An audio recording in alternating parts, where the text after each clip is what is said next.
Hey guys, today I've got a quick review of the AKKO 5075B, a budget Amazon mechanical keyboard. So the AKKO 5075B does have RGB. It is a wireless keyboard from Amazon, and like I said, it is mechanical. So let's take a quick look at the options. Okay, so here we have the AKKO listing. There's a few different options you need to know about.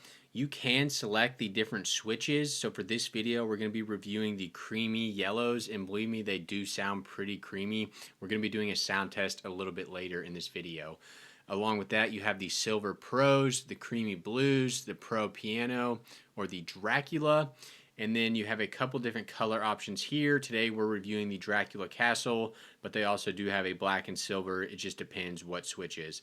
And this comes in at a total of $59 right now, which is the lowest price in the last 30 days. So I will have a link to this down below, guys. If you're interested, let's get into the unboxing and sound test. Okay, guys, so like I mentioned, here is the AKKO 5075. This is the Dracula Castle version. So AKKO makes a lot of Amazon keyboards, and I'm always trying to determine kind of what is the best Amazon keyboard.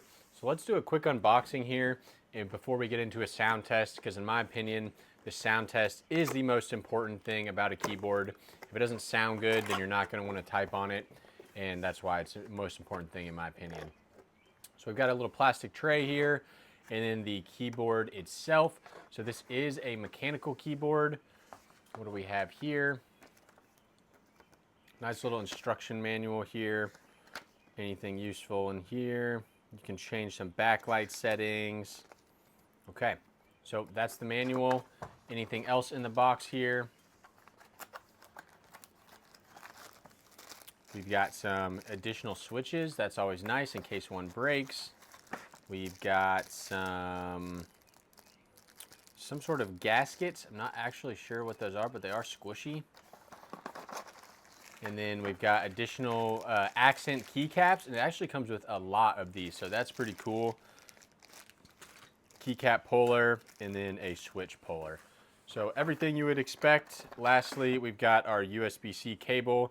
Now this is just a rubber cable, nothing special here. It's not braided or anything like that, but hey, that's okay. This is a budget keyboard. So let's check it out a little further. So here is the keyboard itself. Give you a close-up look of that.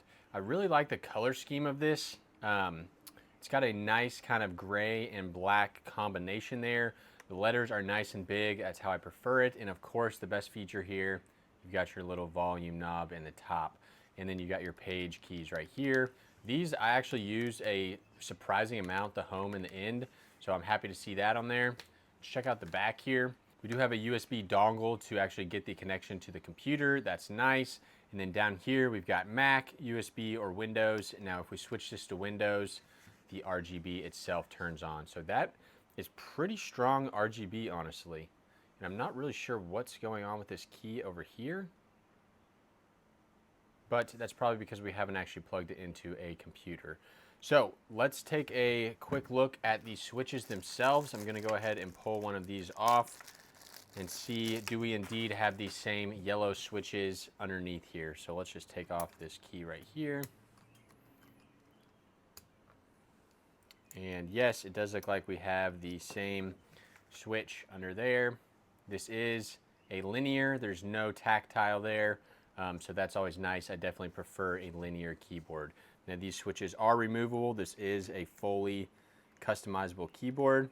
Now one last thing I want to check on the bottom here is, can we unscrew this case and get into the bottom? Because I like to put like foam in the bottom of my keyboards just to make sure that the sound is as customizable as I want it. And unfortunately, I'm not seeing any way to get inside of the keyboard itself. So that is at least one downside with this board. Okay, so let's get to the most important part here, guys. I'm gonna do a quick sound test here and see how this sounds.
Okay, so my first impressions there is that it's very kind of muted sound, which I like in a keyboard. I definitely do not like a super loud keyboard.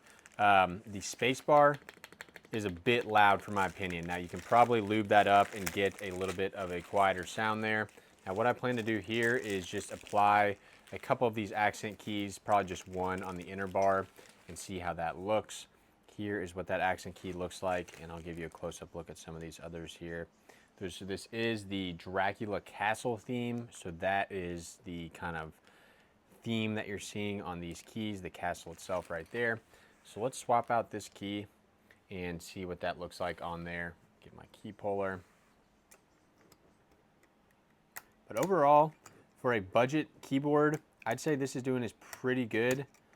Now one issue I am struggling with here is that I'm not able to get this keycap puller all the way underneath this key because of how close the board is to it. So if you don't plan on switching the keys out or anything, that's not a big deal. I actually kind of like that this clean, it's almost like anodized material, comes so close to the keys. But if you wanted to do a lot of customizability, then that could get annoying. One other thing to note here is that this is a pretty high lip, so I would personally like to use a little armrest here to make this a little more comfortable, and I certainly would not have those legs up. So that's it for this video, guys. If you're interested in any more keyboard reviews, especially budget ones from Amazon, check out my video up here. See you guys next time.